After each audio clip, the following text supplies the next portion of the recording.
1, 2, 3, 4, 5, 6. Okay. 7, 8, 9, 10, 11, 12, 13, 14, 15, 16, 17, 18, 19, 20, 21, 22. 22 buttons on the steering wheel. Bhai saab.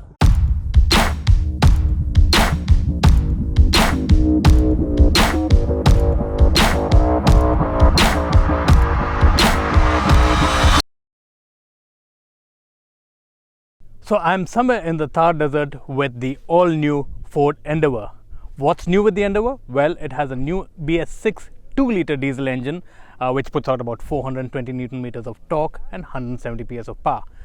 But besides that, it's got a 10-speed automatic transmission which has kind of completely transformed this vehicle.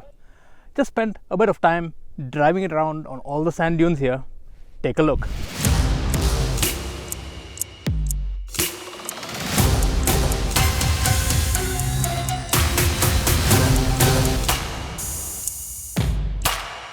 Not much has changed in terms of looks. You get new bi-LED projector headlamps, and there's a small change to the badge that now only says Endeavour. The alloy design has also changed, and yes, you now have to put AdBlue additive in a separate tank to meet emission norms. So how does the new Endeavour feel to drive? Well, with the 10-speed gearbox, you've just got a whole number of gears to choose. There's like 10 gears. But the thing is, it doesn't really need to use all 10, so it skips gears. So when you're accelerating hard, it'll actually go from 1, 3, 5, 7, 10. And 10th gear, it actually touches only when it's at 100 kilometers per hour. And then it's just ticking over at 1500 RPM, which is pretty good for fuel efficiency. Although overall, with all the kind of driving we did yesterday, we got about 11.4 kilometers per liter. Ford claims it's a little higher. The Smart Select system allows you to lock out gears from the 10-speed box, especially for off-road driving. Now let's talk about the meat of the matter, the terrain response system. You get multiple modes. There's mud, sand, snow, rock, four-wheel drive, low range, differential lock for the rear. And all this makes this pretty capable off-road, as you can see with what we've been doing. This 2-litre engine is pretty refined. You don't hear much of the noise inside the cabin, except when you're accelerating hard, you do get that gruff diesel sound.